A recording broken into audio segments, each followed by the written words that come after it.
नमस्कार किसान भाइयों, आज मैं आपको बताने जा रहा हूं कि परवल का एकदम ज़बरदस्त पौधा बनाने का तरीका कि आप इस तरीके से अगर पौधा बनाएंगे तो निश्चित रूप से आपको सफलता 100% मिलेगी। जी। और इस तरह से बनाए हुए पौधों से आप ज़्यादा से ज़्यादा एरिया में आप परवल लगा सकेंगे। अगर आपके पास थोड़ा भी परवल का पौधा है तो उससे ज़्यादा पौधे आप बना सकते हैं। तो आइए मैं दिखाता हूँ आज आपको वह तरीका कि ज़्यादातर किसान भाई पहले लता लगाते हैं तो उसमें से जड़ निकलती है, तो जड़ निकलने में समय लगता है, फिर उसमें से कल्ले निकलते हैं, तो इन सब प्रोसेस में महीनों लग जाते हैं, 2-2 महीने लग जाते हैं। तो इन परिस्थितियों की वजह से समय बहुत नुकसान होता है। तो अब जो मैं आपको बताने जा रहा हूँ उसमें समय आपका बिल्कुल नुकसान नहीं होगा, पौधे का बिल्कुल समय नुकसान नहीं होगा। जो भी समय होगा वो है आपके पौधे के विकास में सिर्फ लगेगा और उसके जड़ निकलने में और उसको पनपने में समय नहीं लगेगा। तो आइए मैं आपको वह तरीका बताता हूँ जो एकदम यूनिक है, बिल्कुल नया है। आइए मैं बताता हूँ। तो आइए बैठिए, आपको भी समझा देता हूँ कि कैसे करना है। जैसे ये परवल की लता है आपकी जी, तो ये ध्यान दीजिएगा कि इतनी मोटी लता होनी चाहिए। जी। इधर देखिए कहाँ तक गया है, इसको इधर ले आइए। ये लता को आप ले आइए। और ज़्यादातर समय में ऐसा होता है कि तोड़ दे नहीं, तोड़िए मत रहने दीजिए। ज़्यादातर समय में ऐसा होता है जी कि किसान भाइयों आप देख रहे हैं इसमें ये पत्तियां निकली हुई हैं जगह जगह। जी। इन पत्तियों को आपको पहले हटा लेना है। इसे जी इस तरह से हटा लीजिए, ये सभी पत्तियों को हटा लीजिए। जी तो इससे क्या फायदा होगा कि आप देख रहे हैं इधर फल लगा हुआ है, जी इधर फल लगा हुआ है, तो इसमें आपको ये शंका नहीं रह जाएगी कि इसमें नर है कि मादा है। जी ये निश्चित रूप से मादा है। हाँ जी तो अब इसको हमको तैयार करना है पौधा। जी तो पौधा तैयार करने के लिए आपको ये 2 गांठें हैं, जैसे ये 2 गांठ हो गई। जी और फिर हमको ऐसे करना है, जी फिर ये गांठ करना है, ये 3 गांठें हो गई। जी अगर आप इसको और बड़ा करना चाहते हैं तो एक आध चक्कर और मोड़ सकते हैं। जी तो इस तरह से इसकी गांठें जब एक साथ मिल जाएंगी तो आप इस तरह से पॉलीथीन ले लीजिए। पॉलीथीन में खेत की उपजाऊ मिट्टी भर लीजिए, भरी और एकदम बिल्कुल उपजाऊ मिट्टी होनी चाहिए। अगर आप चाहें तो इसमें गोबर की खूब सड़ी हुई कंपोस्ट खाद भी इसमें मिला सकते हैं।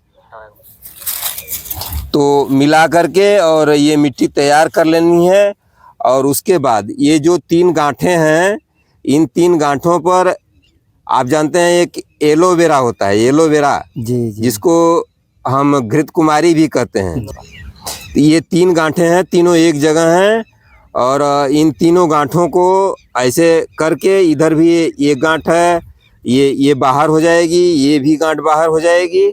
अभी इन तीनों गांठों पर से पत्तियों को हटा करके और इस पर जो है एलोवेरा का जेल जो अंदर का गूदा होता है उसको कायदे से चारों तरफ लेप कर देंगे तीनों गांठों पर। या अगर वो नहीं मिलता है, एलोवेरा आपके पास उपलब्ध नहीं एलोवेरा, तो आप बाजार से रूटिंग हार्मोन मिलता है, तो रूटिंग हार्मोन ले करके उसको थोड़ा सा पानी में गीला करके इस पर उसका पेस्ट लगा दीजिए इन तीनों गांठों पर।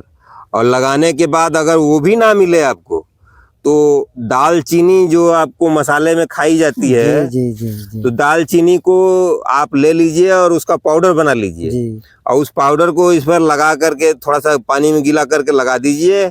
और लगाने के बाद इसको जो है इस मिट्टी में इस तरह से हम इन तीनों गांठों को तीनों पर लगाए हुए हैं, जिस पर हम रूटिंग हार्मोन एक तरह से अब इन 3 गांठों को हम इसमें डाल देंगे इस थैली में डाल करके और इस पर से मिट्टी से इसे बंद कर देंगे। इसको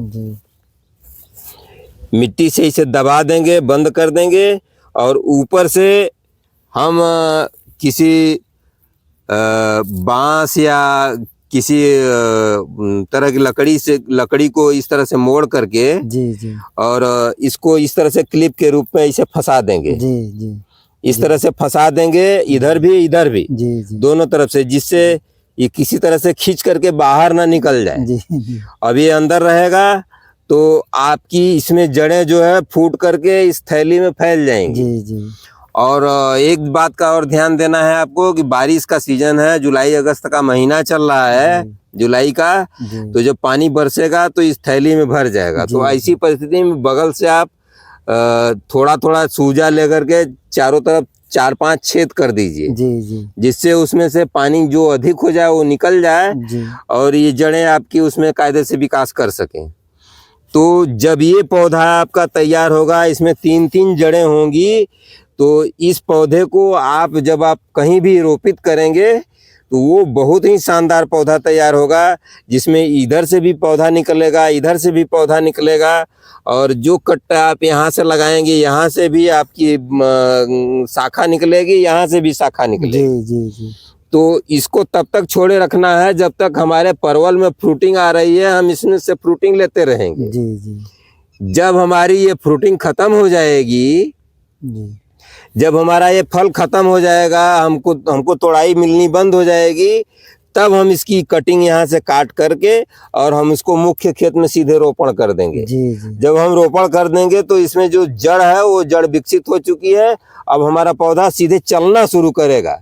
अब उसको जड़ फेंकने का और उसको विकास करने के लिए अब समय की जरूरत नहीं रहेगी। जी तो हमारा इधर फ्रूटिंग भी लॉस नहीं होगा मेन खेत में, और नए खेत में हम इसको ट्रांसप्लांट कर लेंगे। इसमें हमको अगर हम अक्टूबर में लगा देते हैं, नवंबर में लगा देते हैं, तो मार्च से हमको फ्रूटिंग मिलना शुरू हो जाएगी। जी जी जी हाँ तो इस तरीके से, इस तरीकों को अपना करके आप यह एकदम लेटेस्ट है, एकदम नया तरीका है। आप इसी तरीके से लगाते हैं, लेकिन इस लता को काट करके खेत में ले जा करके लगाते हैं, जिसमें बहुत समय लगता है। जी तो जब पहले से जड़ विकसित रहेगी तो आपका पौधा बहुत शानदार चलेगा और आपकी फसल बहुत शानदार होगी। तो ये रही आज की वीडियो मित्रों। अगर यह तरीका आपको पसंद आया होगा तो आप वीडियो को लाइक ज़रूर कर दीजिएगा, हमारे चैनल टॉपर किसान को सब्सक्राइब ज़रूर कर लीजिएगा। साथ में अगर आप हमको फेसबुक पेज पर देख रहे हैं तो टॉपर किसान फेसबुक पेज पर भी हमको फॉलो कीजिएगा और वीडियो को लाइक कीजिएगा। तो इसी के साथ आज का वीडियो मैं समाप्त करता हूँ। अगली वीडियो में फिर आपसे मुलाकात होगी, तब तक के लिए आप हमको आज्ञा दीजिए। नमस्कार, धन्यवाद, जय जवान, जय किसान, जय विज्ञान।